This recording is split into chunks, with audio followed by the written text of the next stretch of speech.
Hey all the future assistant professors, welcome back to English by Pooja Singh. Today we are going to cover all the major Victorian poets, yes, and we are going to deal with all the poems. We are not going to miss any single poem because now UGC NET does not ask only the famous poem, but also they are asking about the minor poems also. So we are going to deal it with all. Also, if you haven't watched the complete series of complete Victorian age, kindly watch that first because I have explained the history of Victorian age. Okay, so if you will not watch the complete video of this one, in that I have explained everything about it, so please go and watch that introduction to Victorian age. Then we have discussed the important notes, what was the characteristics, what was the theme. So we have discussed it everything. So if you haven't watched that, watch that first because it is all interconnected. Okay, it is all interconnected. So please, I would request you go and watch that first, Victorian age history, and then watch this video so that you will understand what were the themes and those themes will reflect in their poems. Okay, so we'll start with the famous poet of the period, Alfred Lord Tennyson. He was born in 1809 and 1892. He was the Poet Laureate of England. Also, during Queen Victoria's reign and one of the most celebrated poets of the 19th century. Okay, now if we'll talk about his school, he hated school life, as all the kids now they don't like school. He also hated the school. His covers theme like of love, death, faith, nature, and national identity. So, and you will be amazed that he hated school life, but at the age of 17, he published his first poem. He published his first poem, that is poem by two brothers. So he was a very talented child, right?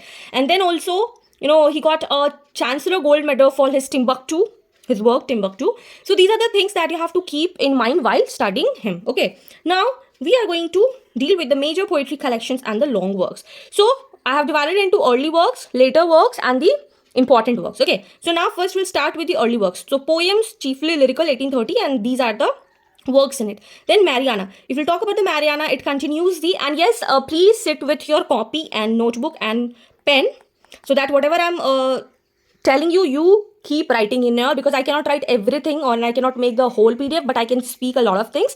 So yes, please do write it down. Those why I'm saying it is important and you have to write it. So kindly write it down. Okay. So Mariana, it continues to laments the lack of society. In this poem, it has said that how you have to isolate from the society, and the poet wishes the death of herself and at the end of each stanza. So it is very important one from the point of UGC NET. Why it is important? Because Alfred Lord Tennyson has taken his idea from Shakespeare, measure for measure. I'll be writing it short so that I can complete whole, because there is a lot of works in it. Then Caribel, Liliana, the Kraken, you have to just learn the names. In this, you have to learn the names. Okay.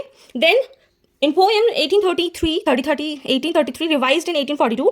So if we'll talk about the poems in it, the Lady of Shalott, the Lotos-Eater, A Dream of Fair Women, Own One, the Palace of Art, the Two Voices. So these are the names you have to understand. And in these, one important is this, the Lotos-Eater. What is the Lotus? It is a very famous poem in 1832, 1833. Very famous poem inspired by the trip. It was a trip to Spain. It was a trip to Spain with his friend Arthur Henry Hallam, and it is based on the Homer's Odysseus idea. And like in this, if we'll talk about the Trojan Wars, like who won the Trojan War, then the place called Ithaca from Troy, Lotos-Eaters spends a lot of time here.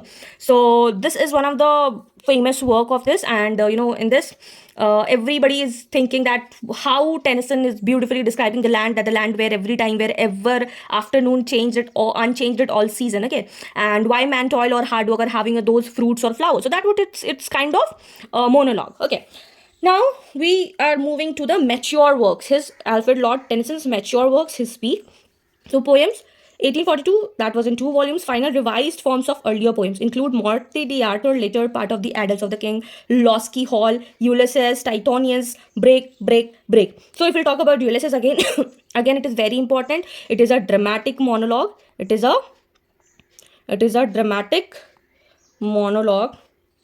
It is a dramatic monologue written in what? Written in blank verse. Again, it is very important. You have to read this in detail.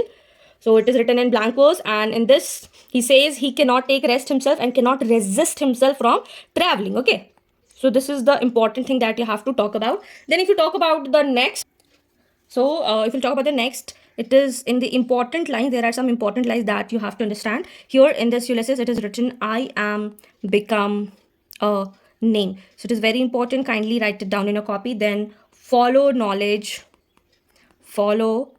knowledge like a striking star. Then I have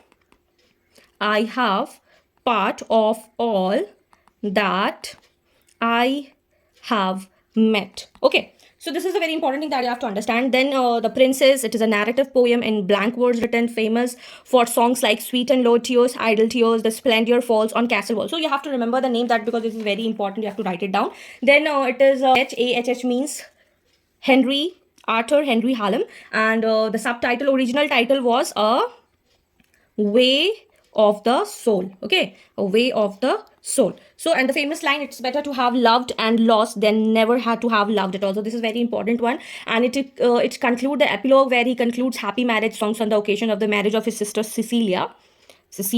Okay, so it is very important that you have to understand it and how it is an elegy for his friends. Now we'll be talking about the Maud and the other poems. It is a dramatic monologue sequence, includes the charge of the Light Brigade's Crimean War.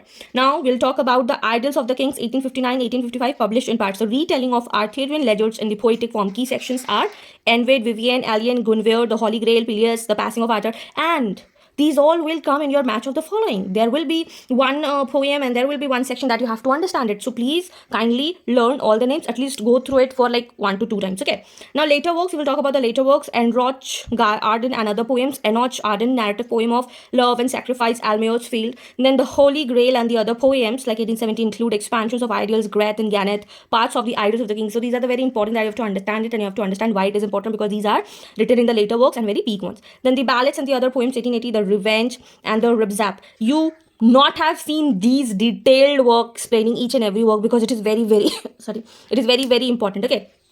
So Terraces and other poems, Terraces, Locksley Hall 60 after a sequel. Then Demeter and other poems in this section. So this is a collection name, and these are the poems under this collection. So Demeter and Persephone, Crossing the Bar. It is a famous werewolf poem often placed in the collection at his rest. In the death of Onwan, Akbar's dreams and other poems. And again, if we'll talk about Akbar's dream, we just had a question that in the language section in June 2025, that what was the silent treatment, anything like that. Then famous individual poems must know for the UGC NET. Out of these, what you have to remember? You have to remember these all, because these are the question that has been appeared repeatedly in UGC NET, but these are the one that can come in the examination. So these have been repeatedly asked. Ulysses, it is a dramatic monologue, heroic perseverance. Tithonus, myth of immortality without youth. The Lady of Shalott, medieval inspired allegory of the artist. Break. These are the themes. Okay. Mourning and grief. Crossing the Bar, it is a symbolic acceptance of death. The Charge of the Light Brigade, patriotic and Crimean War. It talked about all the war. Locksley Hall, youthful passion and disillusion. Maud, psychological drama. Prose and plays, the lesser known works of Alfred Lord Tennyson. The Cup and the Falcon, 1844. Beckett, historical play. The Foresters, play on Robin Hood. So we might know him, Alfred Lord Tennyson, as a poet, but he also wrote the prose and play. So that is it becomes important that we have to understand why it is that. So you should know this thing also. So if you talk about the UGC NET perspective, what has been asked and what you have to remember. So In Memoriam A.H.H, Idylls of the King, The Princess, Ulysses, Tithonus and the Lady of Shalott are the most repeated works in PYQs. Know which poems are dramatic monologues, Ulysses, Tithonus, Maud, and remember his role as Victorian representative poet, faith, doubt, progress and nationalism. So this is it for today. These are the names that you have to understand. Write it, take a screenshot, whatever you feel like, but this is it. Till then, keep learning, keep shining. Bye bye, take care, and in the next video we are going to cover Robert Browning.